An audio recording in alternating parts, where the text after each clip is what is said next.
Yo, what up, SMT Nation? Man, we're about to start the podcast in a minute. Just waiting for everybody to pile in. Man, I see we already got a bunch of peeps in the house. Beatz fire, by the way. Tana's so lit. What up?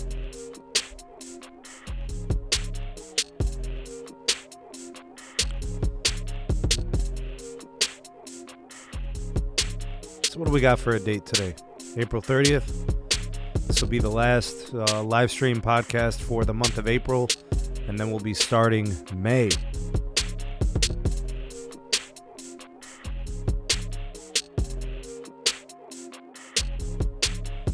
So basically we'll be ushering a new month. Here we go. Say hello to some people, actually, as we're welcoming everyone here. We got Baby Yoda.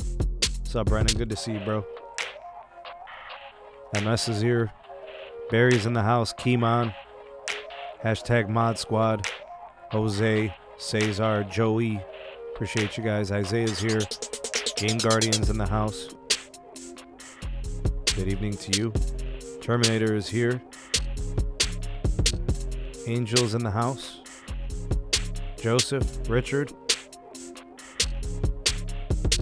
Thanks for stopping by tonight. Medardo's here. Frank. Geraldo is here. Good to see you. Kevin, my dude. Glad you could stop by tonight. Nadeem. Hello, my friend. I think I caught up. That's everybody. At least so far. Everybody that's here. Yep, hashtag Mod Squad, all my moderators out there.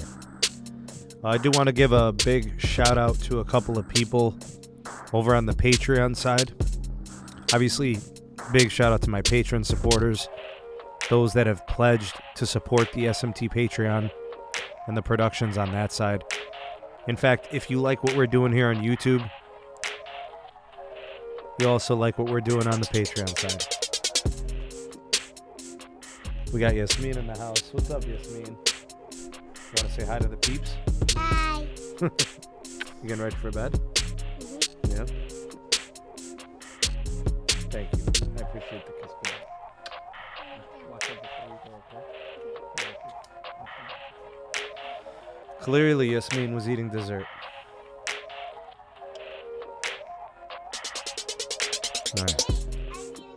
She was eating cake. That's right. What's up, Tone? Carlton? Richard? So, as I was saying, before Yasmin crashed the party,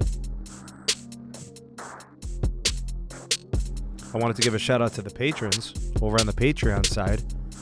If you are considering supporting Patreon and becoming a member of that community, there's a link down below in the description box.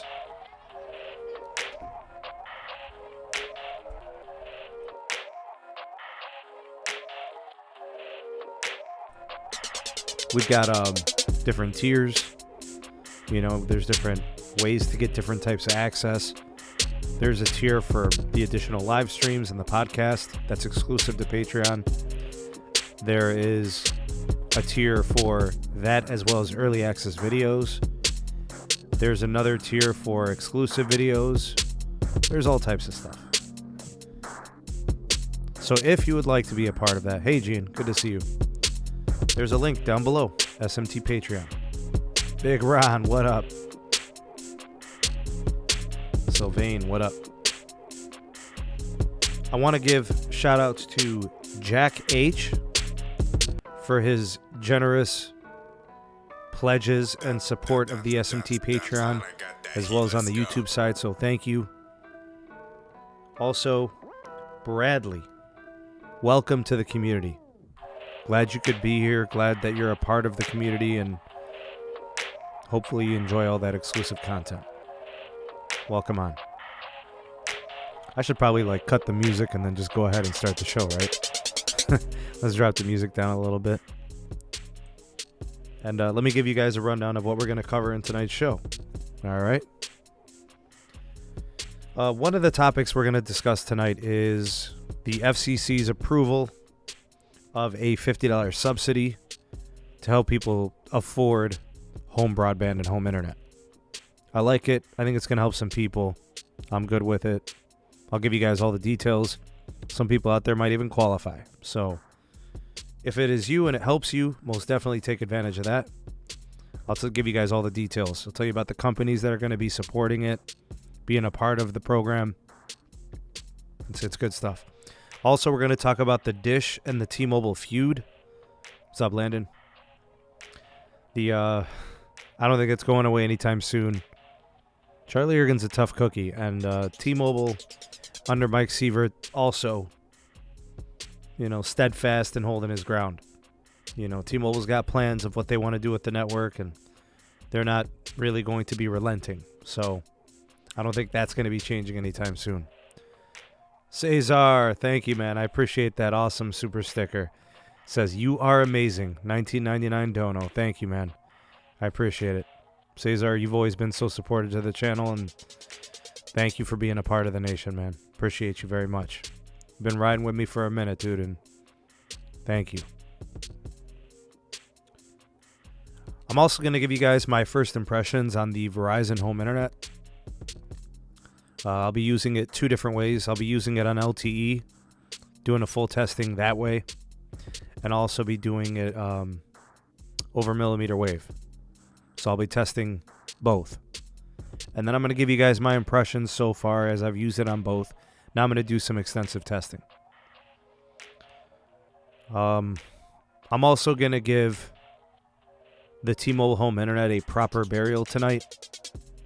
I think, in talking about the Verizon Home Internet, we deserve to put the nail in the coffin for the T-Mobile Home Internet. As for me, it was absolutely trash.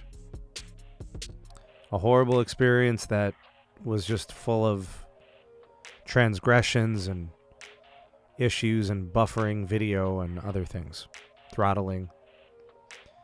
So anyways, I'll give you guys kind of my take on my experience. I kind of have some understanding as to why it happened. I would have appreciated if T-Mobile was a little bit more transparent. And I wish they would have did a couple of things differently that probably would have helped, the situation. But hey, when you're in the dark, I mean, the customer service reps are beautiful at T-Mobile. I'll talk about that too. The trouble is just the service under certain circumstances just won't cut it. So like in my circumstances, for example, not good. David, my dude. I'm also going to give you guys an update on CBRS and the CLE. Continues to grow. Continues to increase its footprint. Verizon doing good things there. We'll also talk about C-band prep from a couple of companies. Not just Verizon. And we're also going to talk about millimeter wave. There's more of that. And specifically, we'll look at Samsung and how they've kind of swooped in and changed the tower hardware game. So Samsung Electronics. They kind of, I don't know. Nokia fell out of favor with Verizon, and that's a huge contract to lose. So, yeah, somebody had to step in and take that business. And I think it's just a combination of Samsung and Ericsson, which in my opinion, their hardware is obviously much more superior compared to, say, Nokia. There was always something wrong about Nokia. There was always something off. Hey, P. Antonio, appreciate the support. I appreciate the kind words. Hey, man, I'm glad to offer, offer that to you, and glad you're enjoying the content. Thanks for being a part of the nation. All right, let's go ahead. I probably should turn on the camera, right? There we go. I've been talking without the camera on.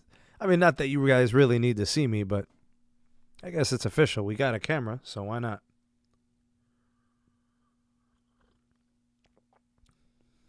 All right, my good people. It is April 30th, 2021. The time of this live stream, and this will obviously be going up for DVR. So for people watching this on replay, Let's do hashtag 2LiveCrew if you're watching this in live.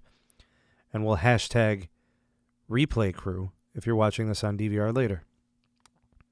Of course, comment below on any of the topics we discussed tonight. We're going to discuss the FCC $50 subsidy program, the Dish and T-Mobile feud. Thanks, Jose. Appreciate you. And then we'll talk about those other things, the network side of Verizon, what's going on with them, some exciting things that they're doing. So it's going to be a good show. And hopefully this will probably run us through the next 45 or so minutes.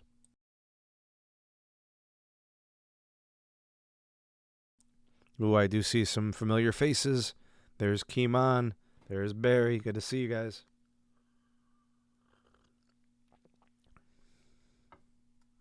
That's right, Info Assistant. I work for Verizon because they pay me better than T-Mobile does. I work for T-Mobile too, but I don't work as hard for T-Mobile because they don't pay me enough. It's all on fun and games, man. It's all good. All right, let's start first with this FCC home internet subsidy. David says, live and direct, live and direct. David, thank you, man. Appreciate the super chat. Thank you.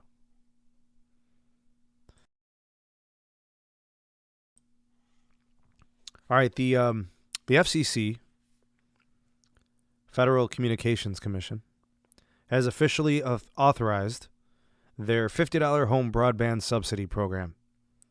Official start date is May 12th.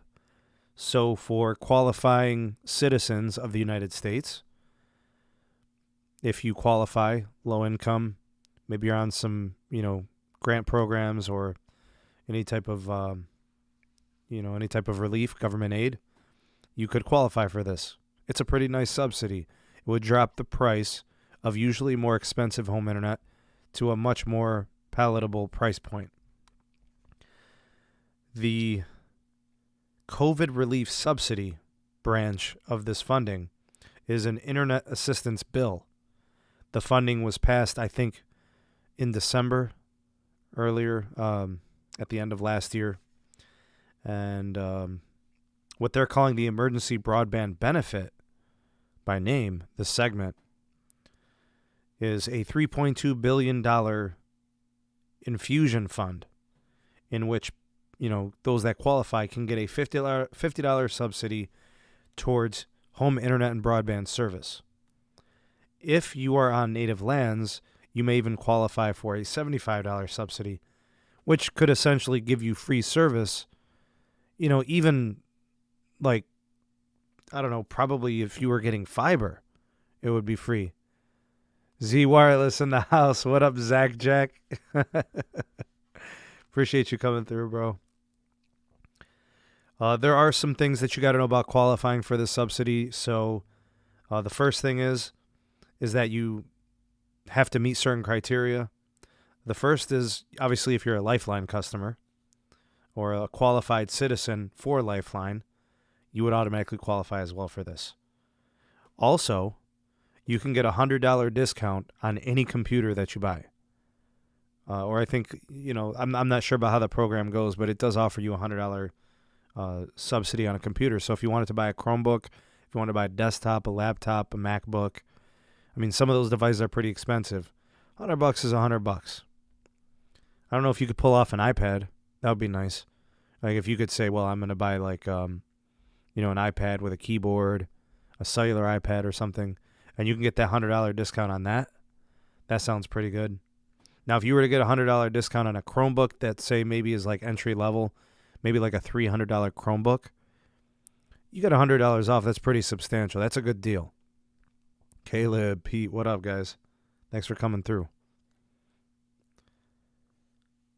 So for those that are kind of like dancing the poverty line, this is going to help a lot. You get, for some people that are on free or reduced lunch, children that are on that program, they qualify. Those that have incurred substantial loss due to the COVID-19 pandemic, you would also qualify as well. It is believed that 15 million homes don't have home broadband, So the goal is to get a lot of those people covered through this program. Here are some companies who are going to be supporting and a part of this program and this benefit. Verizon is going to be a part of this program. Wireline and wireless.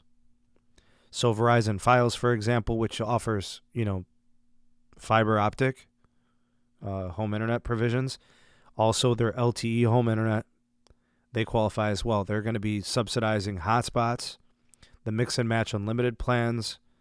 They're also going to be offering Fios Force, which is a $20 Fios discount for the upper tier offer that they have. So honestly, I don't see how this is a loss for anybody, right? So we're going to take government funding, we're going to apply it to something that everybody needs, and then Verizon is cool with it because they're getting they're getting the subsidy, right? They're getting the money. It's just coming out of the fund. And then just because somebody is, has a lower income doesn't mean that they can't compete. Working from home, education from home, this can help, right? 15 million homes is just way too much. I agree, Pete, totally. Not just Verizon, but also AT&T is going to be a part of this program as well. AT&T and Cricket are in on this program. AT&T has a 300 megabit per second plan on their fiber offer. If that service is available to you, you might be getting the plan for free because of the $50 subsidy. I think AT&T charges $35 for the plan and then $10 for the equipment fee, which takes it to $45. Throw in tax and fees, you might not be paying anything for 300 megs symmetrical with this program. That's pretty good. So, wireless, wireline, AT&T postpaid, AT&T prepaid, the Cricket, that's good stuff. And in my opinion, I think Verizon and AT&T both offer really good networking. So if you wanted to go with the wireless route on this, I think it works. I would assume that T-Mobile's also in on this. I just didn't see them in the story. So maybe it's something to inquire about because T-Mobile's got some really nice capacity in certain markets. So if you live in a market that has a lot of N41, for example, this would be great to get on the network. I mean, they got a ton of capacity, and the network's only going to get faster, right? As they densify, upgrade more sites with N41, Verizon with ultra-wideband, the C-band deployments on deck, AT&T, we know they're doing great things with LTE, and obviously they'll have C-band at the end of this year as well. They're all prepping for capacity. So get it while the getting's good if you can. Why not? Go ahead and let me know, what you guys think of those components of the program. Like I said, I think it's going to help a lot of people. And just because somebody is low income doesn't mean they shouldn't have the ability to compete, both in the education space, with peers and classmates, as well as with work, people working from home and other things. All right, story number 2. Dish and T-Mobile is it's like a soap opera. All right. Now, I go back and forth with this. Honestly, I think Dish is big time at fault. I will never defend Charlie Ergen and Dish. It just goes against everything I stand for. The reason why I don't really support Dish in a situation like this is because Dish and Charlie Ergen, especially Charlie, they've had in their possession tons and tons of spectrum for the better part of the last decade. We're talking like going back to like 2011 or 12 or 13. So literally it's been 10 years and Dish has been squatting on the spectrum. They haven't done anything with it. They haven't built out any sizable network. They haven't built out a single market. They've got one active tower in Lakewood, Colorado. It's a 5G, tower or whatever. But they haven't done anything, and they haven't been forced to do anything. The FCC has babied them. The FCC has coddled them. Nobody's put, their feet to the fire. And that's really been the issue. They haven't. The issue is that there's no pressure. And because our FCC hasn't had the teeth to do anything, there's no bite, Charlie doesn't respond. Charlie wants to merge with DirecTV. He wants, it's messy. All right. The worst thing that could have happened was this version of Dish becoming a carrier. What we were hoping for is that Dish would be a new version of a company that wanted to compete. Now, Dish wants to compete only in the sense that they want to make money. They want to compete for dollars, but they don't really want to compete as a competitor in the competitive sense. So it's annoying when we always have to kind of look up and see what's the progress on Dish. Not much. What's their network? What's going on the network side? We don't know. Every time I get just a little bit of info, I make a video. I try to, put a positive twist to it. I try to spin it off as something good because it's not going to do us any good to be negative about it.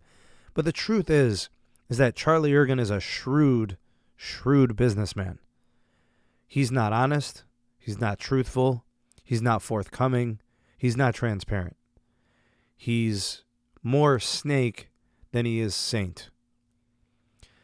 But the one thing I have to tell you guys, and I mean this is not just hyperbole. This is not me just trying to blow smoke up your wazoo. T-Mobile is not innocent in this.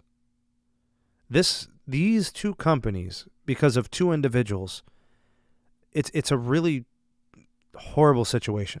So I just took the last minute to describe Charlie Ergen, but Mike Sievert is not really that much different. Mike Sievert is the new CEO of T-Mobile. He wants to be taken seriously. He wants to be viewed as, he doesn't want to be in the shadow of John Legere, I'm sure. I mean, he wants to retain the momentum that they've had, right? The marketing, the advertising. They've kicked up all of that. They're in hyperdrive. But honestly, he's not that much different than, say, Charlie Ergen. In fact, they move in a very similar way.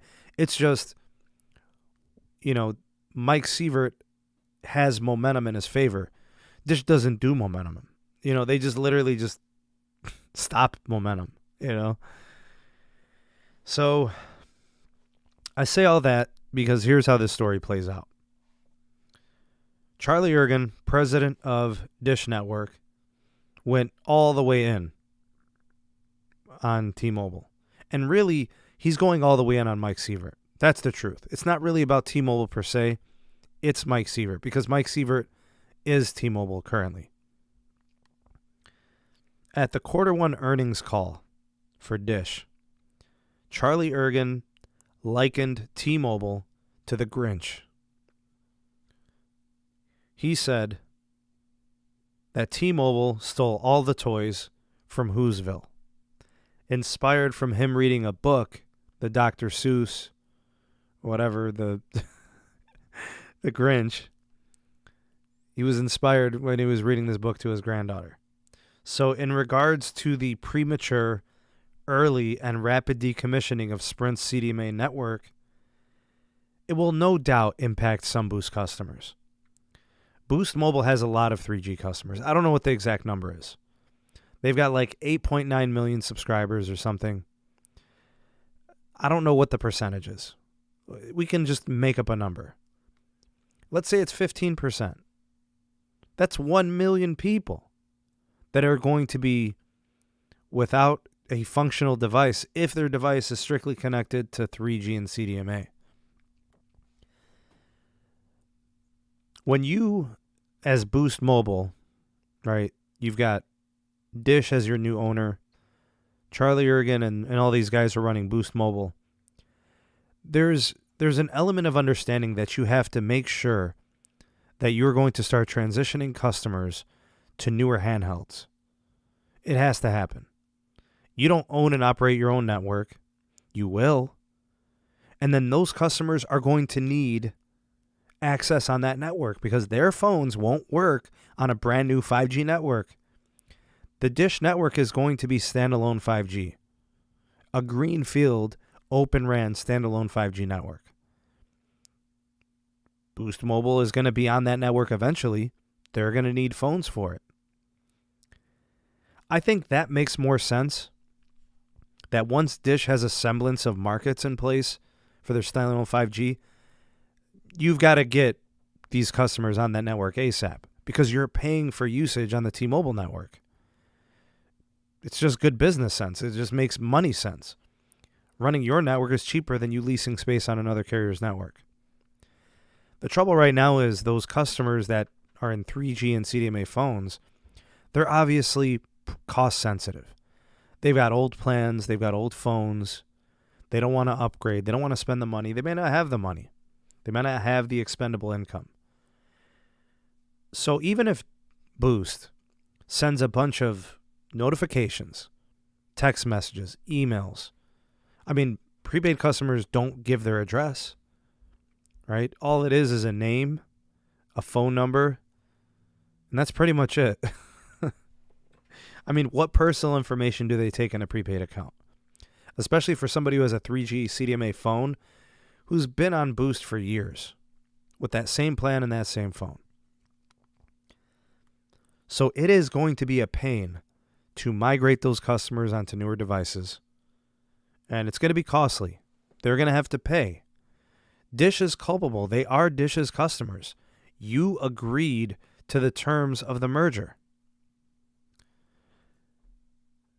Now, that's their responsibility. They've got to offer deals, get them phones.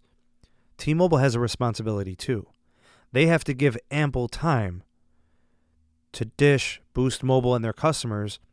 Give them time to transition away from 3G. Remember, I just gave a arbitrary number, a 15%. Maybe it affects 15%. Maybe it's 20%. Maybe it's 8% like Eugene said. I don't know. I just know that those customers are enough to warrant attention. Now, the problem is neither carrier, Dish nor T-Mobile, wants to budge. T-Mobile has an agenda. T-Mobile wants to shut down all legacy tech, move all that spectrum to the 5G and LTE side. I can't blame them. Why would you continue to operate a legacy network that is very little capacity and is not a part of your future plans? Shut down ASAP. I don't blame T-Mobile for wanting to do that. They're trying to forge through in their 5G plans. They're trying to bolster their LTE a little bit, right? They can migrate some of that over. But they can't expedite it when they're wrapped up in these merger terms. But here's what I know, and here's why I know T-Mobile's to blame for this too. T-Mobile agreed to all the terms in the merger, and they've already had trouble with the CPUC. Let me show you where I'm going with this. T-Mobile agreed to all CPUC terms. Just a few months later, T-Mobile wanted to backtrack on those agreements and terms. So the CPUC said, we need X amount of jobs created out of this merger. T-Mobile in their letter to the CPU said, you don't have the right to tell us that. After they agreed to the terms. Strike number one for T-Mobile. T-Mobile also has to build out a certain speed, a bottom speed achievement in California. They're not going to get it. I'm sure they'll be belly aching and complaining to the CPUC, talking about, the pandemic and we need more time and da-da-da-da-da. It's going to happen. I'm telling you guys, there is a striking resemblance between Charlie Ergen and Mike Sievert. 100%. T-Mobile's got more invested in lawyers than they do in N41 sites. And nobody could tell me otherwise. So T-Mobile's as shrewd as Dish is. Mike Sievert is as shrewd as Charlie Ergen is. Just one guy pretends to be something he's not. Mike Sievert pretends to be something he's not. Charlie he's an a-hole. And he's been that way. And everybody knows it. At least he's being genuine. Hey, he's wearing a sign that says, hey, I'm a scumbag. Not Mike Sievert. He wears a sign that says, I love everybody. Everybody loves T-Mobile. Yeah. And then behind closed doors, he's a snake too. And you can't tell me otherwise. I've been following these guys for years. They're easy to track. Their moves, I mean, it's simple. Simple and straightforward. That's how corporate is. You know, none of these CEOs care about anybody. Come on, man. They do whatever it takes to make the business work and to look good. You guys know that Mike Sievert cashed out like $86 million out of the merger? $86 million. He's thrilled. He's happy. I mean, they're selling stocks and shares over there at T-Mobile. I think Neville Ray just sold like 2.3 million. No, some huge astronomical number of shares. He cashed out too. They're manipulating the market, man.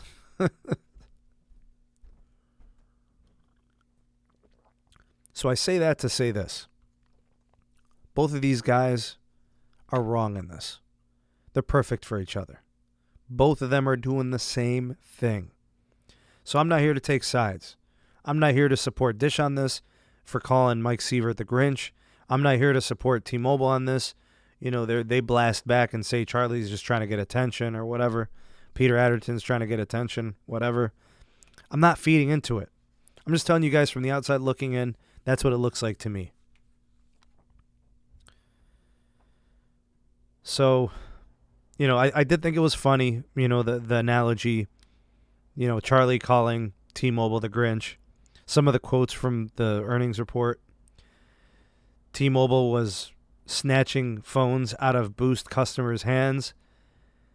He said, I kept seeing a magenta Grinch. The uncarrier has become the uncaring carrier, and that's a shame. That's what he was quoted in saying. Ergen went on to say, I hope that T-Mobile sees the light and changes course, just like in the Dr. Seuss book. T-Mobile's not changing course. Mike Sievert's got like a small man complex. He just wants to try to bully his way through. You know, they see themselves as a powerful carrier now. You know, they've got one less competitor. They got rid of Sprint. They took all their customers. They took all their spectrum. They eliminated the company. Now they're just left with Verizon and AT&T. Verizon doesn't seem to want to compete, so really it's AT&T and T-Mobile. You know, so Hell's Bells, they said that they would create like 5,000 jobs or 7,000 jobs or something. I don't know. I'll do the math when it's all said and done. I most definitely will.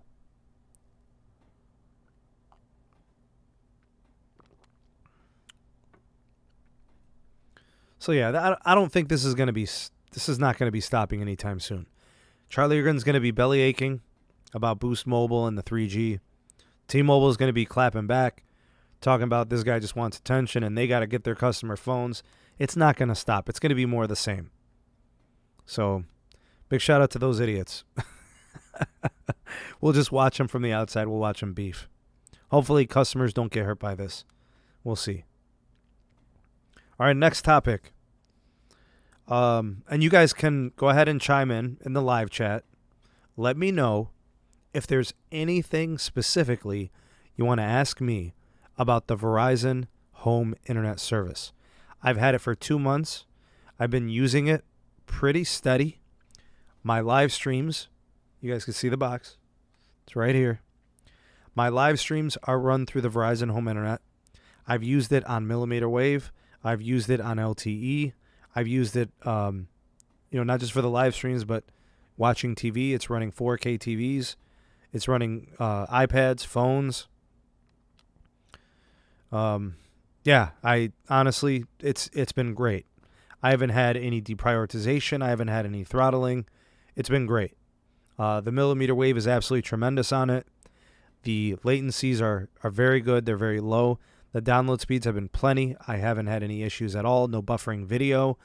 The gateway itself has never shut down on me. It has never overheated. It has never failed. I haven't had any trouble with it up to this point. Knock on wood. It's been great.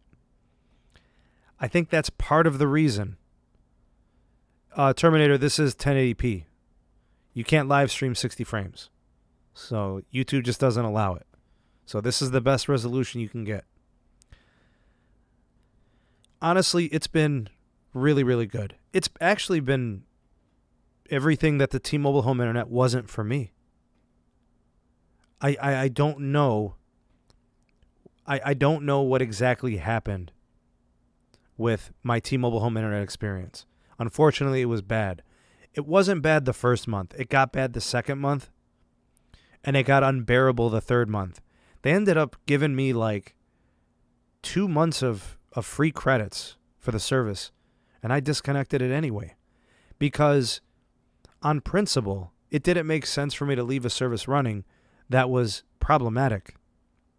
And thank goodness for the Verizon home internet, because that's been reliable. And that's what T-Mobile home internet was not for me.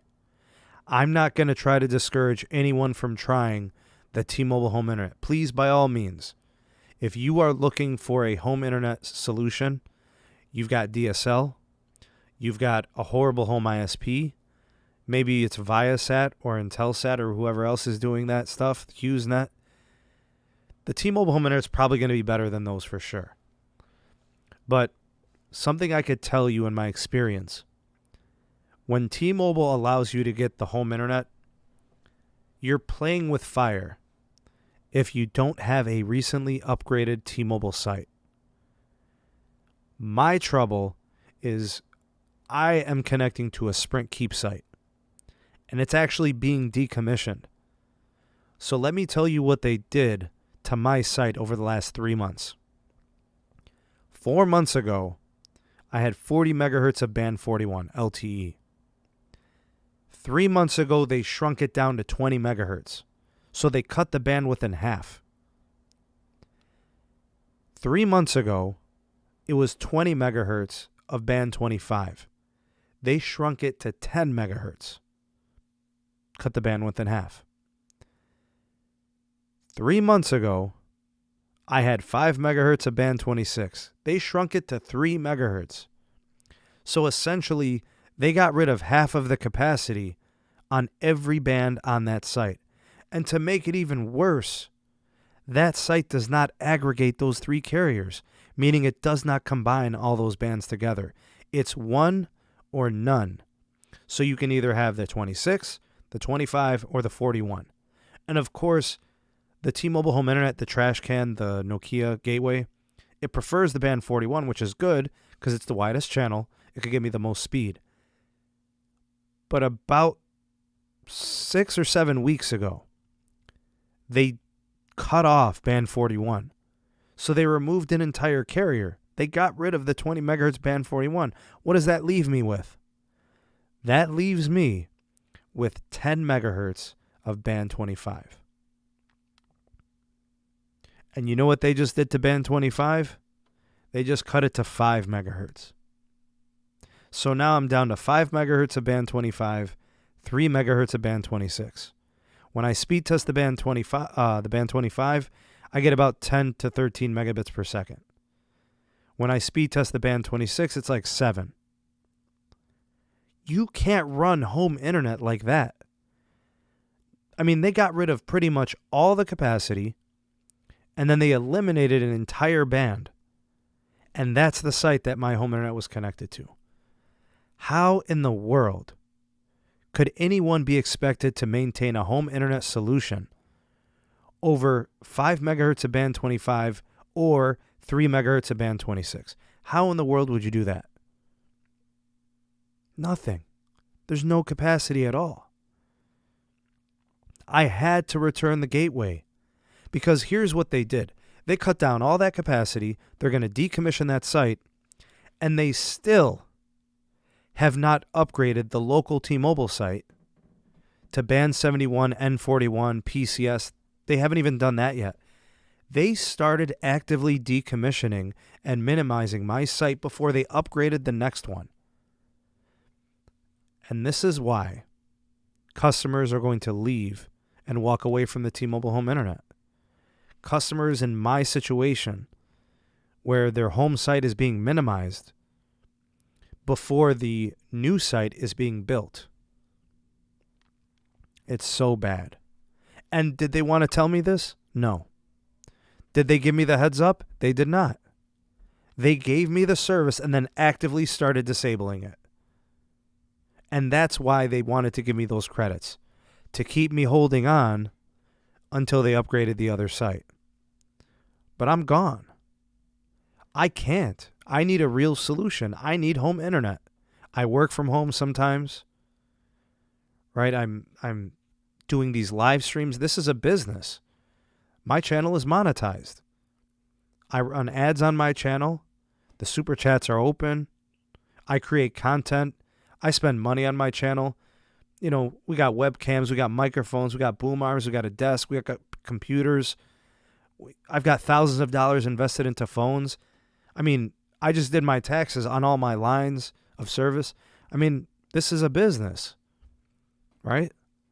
I can't leave it up to chance and horribly configured tower sites with lack of upgrades. There's just no way. It's unrealistic for them to expect customers to stick around while they wait to upgrade tower sites. And that's why I had to move on. And I'll be indicating more details of this, you know, when I do my final review. But T-Mobile's to blame for how things went for my usage. I don't need to hear anybody say, it's good for me. Oh, it's been great. I'm getting 300 meg. I know. That's my point. You were able to get the T-Mobile home internet on an upgraded tower site, which is exactly how the T-Mobile internet is designed to be run. Sites that are newly upgraded with low band, mid band, and whatever they call their ultra capacity. If your home site is N41, T-Mobile home internet is a slam dunk. It's going to be great. You're going to love it. All types of capacity. And once it goes standalone 5G, all bets are off. It's going to be great. They're going to widen the channels. It's going to get better. It's going to be awesome. Even on a site that has received modernizations for LTE, modernizations for band 2 and 66 and 71, yeah, it makes total sense. It'll be good.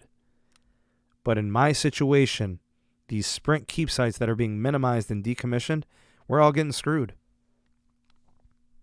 We're all getting screwed. I have been using Los Mobile as a solution as well. It's been great. I can count on it, you know, and that's the important thing. See, that's another thing about the T-Mobile home internet service. The Nokia 5G gateway was horrible. It was overheating. It was shutting down. It never stayed connected. I had buffering issues. It was a mess. My experience is not going to be your experience. Your experience will not be mine. Everybody's will be different. It literally just depends on your home tower site. It depends on the traffic on that tower as well. So, you know, that's what it was. And that's why I had to end the T-Mobile home internet experience. They gave me 2 free months and I don't need it. It wasn't good. It was horrible. Maybe it's something I'll revisit once they upgrade the T-Mobile site. Maybe. But honestly, I'm not motivated to do it. You know, I got a bad taste in my mouth. You know, take it easy, Caleb. Are they going to put T-Mobile equipment on? No, they're not. They're actually going to decommission the site completely. They'll be going to a further site. So the Sprint site that I was currently connected to is like less than a mile away. The T-Mobile native site is almost 2 miles away. So, sucks. No, not really, William. They haven't reached out to me directly, no.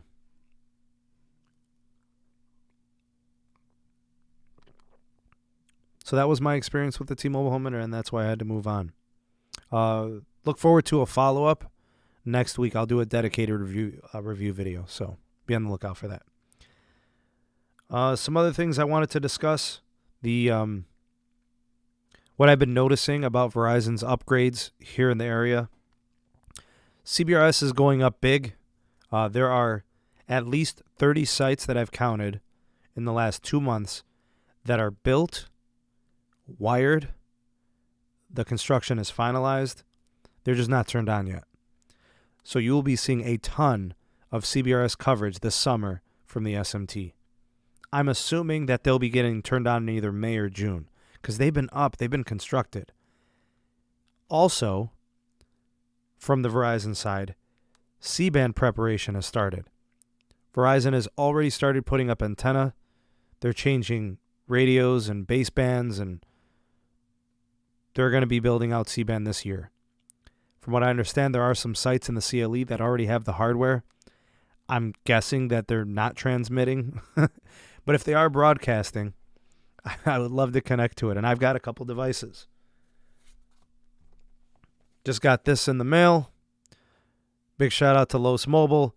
Got the Samsung Galaxy S21 Plus. I'll be unboxing this tomorrow night live. So I'll be doing a live stream. This is the S21 Plus 5G. And super excited to unbox this and get a Verizon SIM in it so I can test the millimeter wave, the CBRS, the whole shebang. Very excited about this. Also, I have a Total Wireless SIM card that I'm going to be testing. I have no idea what to expect. I've never tried Total Wireless. I know it's on the Verizon network, CDMA SIM kit. I don't know if you guys can see that. Bring your own phone. Boom. So I've got a phone that I can test that on. If it's got 5G access, I'll test it. If it's on LTE access only, I'll test that. Whatever. So, yeah. Be testing that as well. More millimeter wave in the CLE. There are tons of new nodes. I can't wait to test them. I'll be doing that over the next few weeks. More so in the summer because I'll have more time. Also, Nokia is officially done. Verizon is having Samsung rip and replace all Nokia gear. So whether it's macro sites or it's nodes, the millimeter wave, Verizon is taking down all of that stuff and they are putting up Samsung gear. I've only tested a few Samsung millimeter wave nodes, but I'm already noticing two things. Number one, Samsung gear holds the signal better. It's more resilient. It's less finicky. That's huge in millimeter wave. Samsung also has the answer for beamforming. That will further improve the signal quality as well. There's a reason why Verizon pivoted away from Nokia and went with Samsung, especially for the millimeter wave piece. Also, the C-band is going to be Samsung and Ericsson. So they're ripping out all of this stuff. They're putting in all the Samsung gear, and it's the quality and the performance of the gear. Lastly, the second piece, Samsung gear has better uplink. Way better. It feels, just from my first couple of tests, like maybe double the capacity. So typically on sites that were getting like 40, 50 megs, I'm seeing like 80, 90. I've already had one test of 210 megabits per second on the uplink. So that's really, really exciting. Uplink is important. I live stream. I broadcast. I do like, Twitter lives. You need uplink for that. You want to upload, you want to do Facebook, Facebook lives, and you want to do, what's the other one? You want to upload snaps and whatever. You need uplink. And that's been the Achilles heel of LTE networks. Everybody's like, LTE can do so much. It's capped. It's limited. LTE can only do so much on the uplink side. That's why 5G is going to be huge. So those are the things that are going on in the CLE when it comes to networking. I haven't done much. Yeah, that's right, Maverick. Zoom calls. Exactly. School, work, whatever. I haven't done much with the T-Mobile piece in a while. I haven't really tested any N41 in a while. There's a couple of new sites I tested. I got a couple of videos coming out. Things are looking pretty good for N41. It's performing well. I think we're going to start seeing some fiber optic backhaul upgrades. Sites are going to start getting faster. The channels are going to start to widen. The 80 megahertz will start to get to 100 megahertz. The uplinks are getting better. The standalone's going to get there. N41 is the real deal. It's been great. It's getting better. The first couple sites I tested were awful. Like, 250 megs per second. When nobody really had phones, and I was like, man, this is not good. The range on the N41 needs to improve. There's one site in the CLE, one, that does a mile range. I've tested as many as I can. I don't know if I've tested all of them, but I've tested a lot of them. One tower site is doing a mile range. So I'm hoping that improves. I'm hoping that gets better. The 2.5 gigahertz should be behaving just like AWS and PCS, right? That's what they say. Maybe it doesn't have to get as good as PCS, but, I'd like to see it push 2 miles. I think that makes it meaningful. At least 1.5 miles. Because if you've got a tower every 1.5 miles or every 2 miles, then it's going to be helping most people, right? So hopefully that's going to be a big piece of what happens this year. Range improves. The backhaul upgrades happen so they can add more capacity. 80, 100 megahertz channels, they should be doing 700, 800 megabits per second, not 300, 400. They're not really pushing it to the limit. I know it costs a lot of money. I know fiber optic is expensive. But hey, if you're going to do this thing right, you're going to have to spend the money. And this is why myself, Moose, Carlos, Tyrone from Tech Life, we have said time and time again, you've got all this potential. Spend the money and squeeze the life out of that 2.5 gigahertz. Really push the spectrum. Because, getting 50 and 60 megabits on some of these sites like Carlos has seen in Vegas, that's just not going to get it done.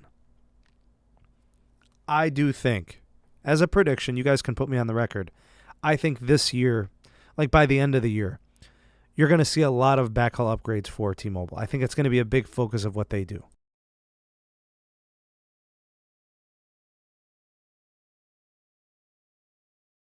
I think what they wanted to do first was to get all these sites with the hardware, get all the antennas up there, all the gear, and then we'll do the backhaul upgrades. But like I said, my only concern is that the CapEx is decreasing in a couple of years.